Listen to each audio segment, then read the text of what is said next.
किसान संगठन जो 10 या 12 जो एकत्रित हुए थे,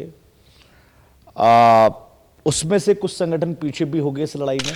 फूल बरसाते कभी आग उगलते देखे, और हमने तो मौसम की तरह लोग बदलते देखे। पैर रखना भी जहां लोग समझते थे गुनाह, धर्म कसम खा खा कर कहते थे कि जद्दोजहद करेंगे। पैर रखना भी जहां लोग समझते थे गुनाह, हमने तो उस घर से फरिश्ते भी निकलते देखे। प्राधिकरण को सब भ्रष्टाचारी भ्रष्टाचारी कहते हैं, पर उसकी चौखट पर मैंने सबको कह सकता हूँ कि हमने उस चौखट को दुत्कारा है जहाँ जिस चौखट पे मैक्सिमम लोग पानी भरते नजर आते हैं।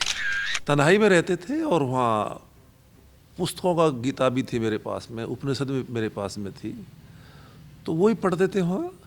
और बाकी परमात्मा है, बोला गया है कर्मण्येवाधिकारस्तु मा फलेषु कदाचन।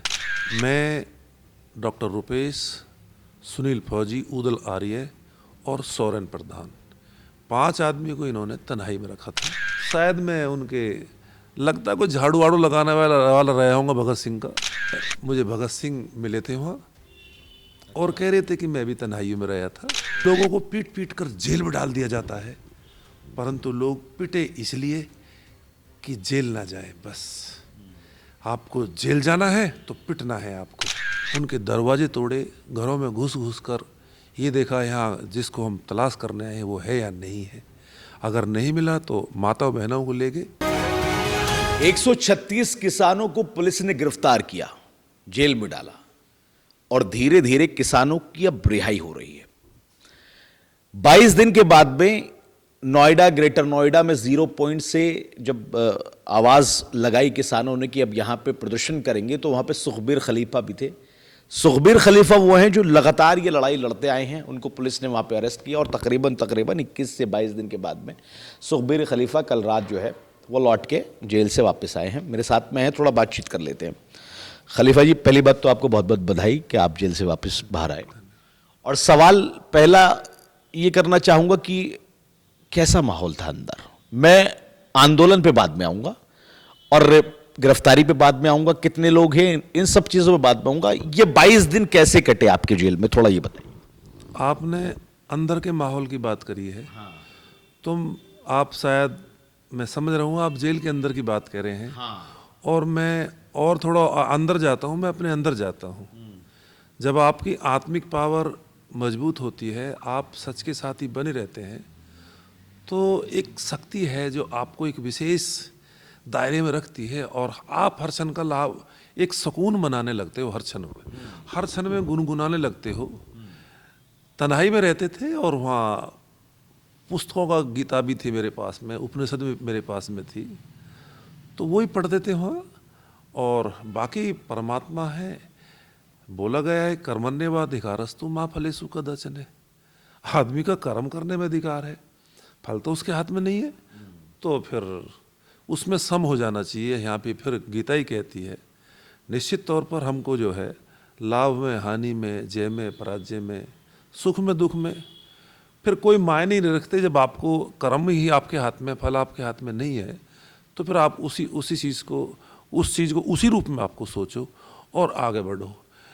रही बात जेल की, तो बस मुझे भगत सिंह मिले थे वहाँ और कह रहे थे कि मैं भी तन्हाई में रहा था। शायद मैं उनके लगता कोई झाड़ू वाड़ू लगाने वाला रहा हूँगा भगत सिंह का, ऐसे ही कुछ ना कुछ रहा होगा।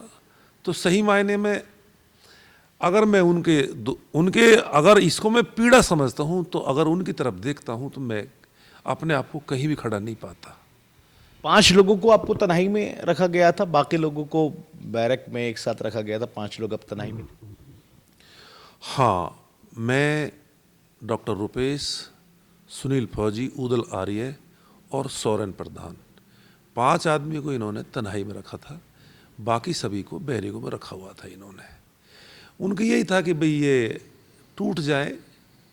तन्हाई में एक तरह का एक माहौल, वहाँ और लोग जो रहते हैं थोड़े से, क्योंकि दिन में 1.5 घंटे खोलना, 2 बार 1.5 घंटे खोलना, तो लोगों में एक तरह की वहाँ बेचैनी थी। मैंने देखी है वहाँ बाहर के लोगों से बात नहीं होनी, कुछ बाहर की दुनिया से कोई वास्ता नहीं होना, तो वो थोड़ा सा उस तरफ ले जाता है, परंतु सच में हम किसी स्वार्थ के कारण तो नहीं गए थे, हम तो एक परमार्थ के कारण गए थे, समाज के हित के कारण गए थे और सच्चाई में उन मुद्दों को लेकर गए थे जिन पर प्राधिकरण अपनी सहमति जता चुका है कि हाँ किसानों को इतना बनता है, 10% प्लॉट बनता है, उन्होंने बाकायदा अपनी बोर्ड में पास किया हुआ है। ठाकुर जयवीर की अध्यक्षता में कमेटी गठन हुआ तो उन्होंने भी 10% प्लॉट के लिए और 64.7% के लिए पॉजिटिव करके सरकार को दिया था। रही बात मकानों की, मेरे घरों पर नोएडा का नाम दर्ज है, पता नहीं क्यों, मुझे पता नहीं है। मैंने अपने खेत खलियान तुम्हें दे दिए, खूब विकास प्रकाश हुआ, खूब लोगों ने यहाँ लखपति करोड़पति बने हैं, खूब भ्रष्टाचार हुआ। सुप्रीम कोर्ट भी यही बोलता गया कि इनके आँख से नाक से कान से जो प्राधिकरण है उससे भ्रष्टाचार टपकता है। इलाज किसी का नहीं हुआ, सब कहते कहते रह गए। और मैं कह सकता हूँ कि हमने उस चौखट को दुत्कारा है जहाँ जिस चौखट पे मैक्सिमम लोग पानी भरते नजर आते हैं। प्राधिकरण को सब भ्रष्टाचारी भ्रष्टाचारी कहते हैं, पर उसकी चौखट पर मैंने सबको फिसलते देखा है, रपटते देखा मैक्सिमम लोगों को। ऐसे में हमने नखून गाड़ गाड़ कर ही सही, धीरे धीरे ही सही, एक व्यवस्था कायम करी कि भी आओ मिलकर सच की लड़ाई लड़ते हैं, अपने मूल की लड़ाई लड़ते हैं, और अपने युवाओं को जद्दोजहद करना सिखाया। और उसी के कारण लोग पिटते गए। वैसे तो उल्टा हुआ कि लोगों को पीट पीट कर जेल में डाल दिया जाता है, परंतु लोग पिटे इसलिए कि जेल ना जाए। बस आपको जेल जाना है तो पिटना है आपको, और पिट कर फिर वापस जाना है, आपको जेल नहीं भेजेंगे।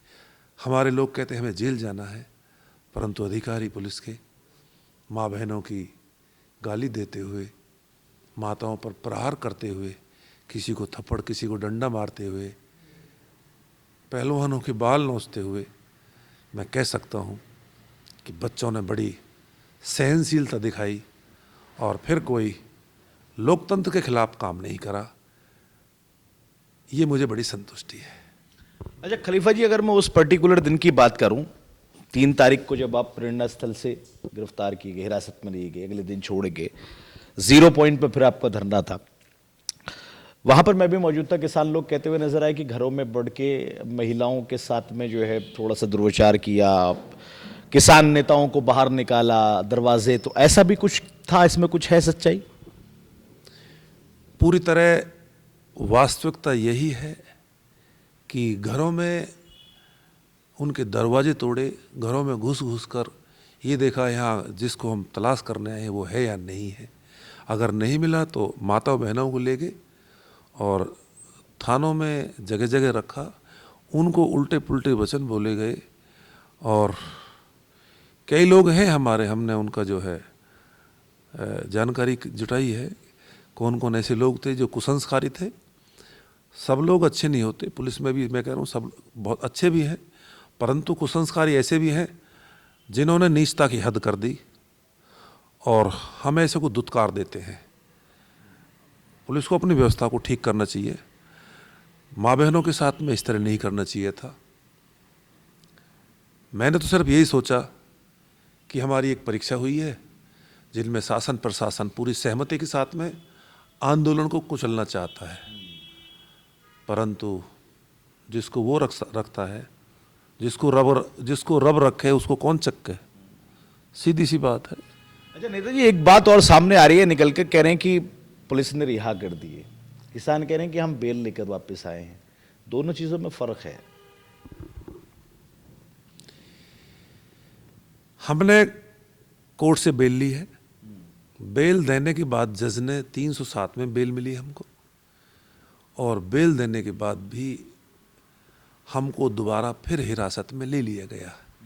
जेल के बाहर निकालकर तुरंत बस में बैठाया, बस को घुमाकर फिर अंदर लगाया और 151 में फिर अंदर कर दिया।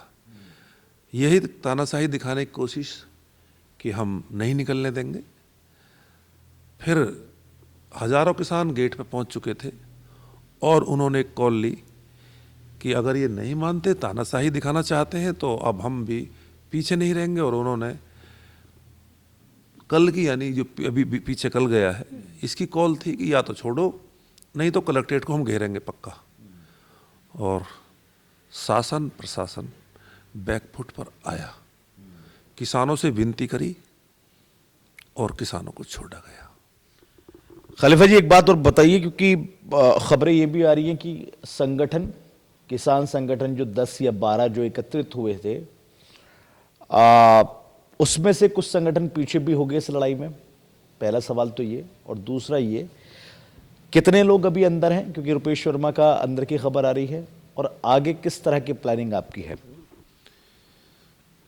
फूल बरसाते कभी आग उगलते देखे, और हमने तो मौसम की तरह लोग बदलते देखे। पैर रखना भी जहां लोग समझते थे गुनाह, धर्म कसम खा खा कर कहते थे कि जद्दोजहद करेंगे। पैर रखना भी जहां लोग समझते थे गुनाह, हमने तो उस घर से फरिश्ते भी निकलते देखे। इसमें कोई दो राय नहीं है, माझी तेरी कश्ती के तलबदार बहुत हैं, इस पार कुछ है उस पार बहुत है। तो ऐसा नहीं है, उसकी हम आगे अभी जांच पड़ताल करेंगे और सही सही रूप में हम तभी कुछ कह सकते हैं कि हमारे साथ में कितना हुआ, किसने क्या किया, कैसे किया। परंतु इतना जरूर है, जद्दोजहद तो नहीं करी। कुछ संगठन जेल में जाने की जद्दोजहद कर रहे थे, हमारे जेल जाने के बाद में उनकी पिटाई हो रही थी, उनको प्रताड़ित किया जा रहा था, माँ बहनों पर आक्रोश के द्वारा उन पर अत्याचार हो रहे थे, पुलिस द्वारा बर्बरता हो रही थी। तो कुछ साथी उस समय नदारद थे, पता नहीं क्यों, किसी का प्रभाव था, किसी का दबाव था, किसी प्रलोभन में थे, क्या था, इसका आकलन होना अभी बाकी है। खलीफा जी, रुपेश वर्मा की भी मैंने बात की, मैंने सवाल पूछा कि जेल में है अभी, आगे की रणनीति इसलिए पूछ रहा हूं क्योंकि आप सबसे आगे नजर आए, पहली पंक्ति में नजर आए पूरे धरने के, आंदोलन के, जेल भरे आंदोलन के, जो भी आपने नाम दिया उसमें, और साथ साथ आपके रुपेश वर्मा को भी देखा गया अभी जेल में बंद है। कुछ की है आगे की प्लानिंग, कुछ है ऐसा जो लड़ाई जो है जारी रखें, या फिर इस लड़ाई को यहाँ पर हम समाप्त माने? पूरी सच्ची निष्ठा से आपके चैनल के माध्यम से कह सकता हूं, हार नहीं मानूंगा, राड़ नहीं ठानूंगा, काल के कपाल पर लिखता हूं, मिटाता हूं, गीत नया गाता हूं। No life without fight. संघर्ष जीवन है और पूरी सच्ची निष्ठा से हमें संघर्ष करना है। ना पीछे हटे थे, ना पीछे हटे हैं, ना पीछे हटेंगे। ठीक है, आकलन करेंगे, साथी को जेल से आने का इंतजार है, आकलन करेंगे, बैठकर विचार करेंगे, आगे की रणनीति तैयार करेंगे। तभी अभी पहली प्राथमिकता उनको निकालने की है। अगर ये कुछ ऐसा वैसा करते हैं तो हमें दूसरा रूप लेना पड़ेगा। हम तुरंत, हमें आंदोलन में जाना पड़ेगा। अगर ये नहीं छोड़ते तो पहला हमारी प्राथमिकता अपने साथियों को निकालने की है, क्योंकि बहुत कुछ यहाँ पानी बह चुका है, कुछ अलग अलग कहने में सुनने में नज़र आ रहा है।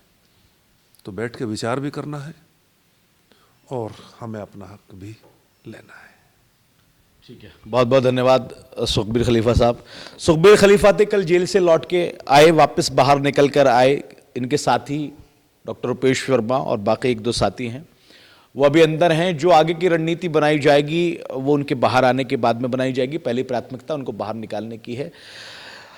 लेकिन जो सवाल मैंने इनसे पूछे, बड़ी ही सच्चाई के साथ में जवाब दिया। संगठनों में थोड़ा सा कहीं ना कहीं जो खबर निकल के आई थी कि कुछ तो है, वो नज़र भी आया।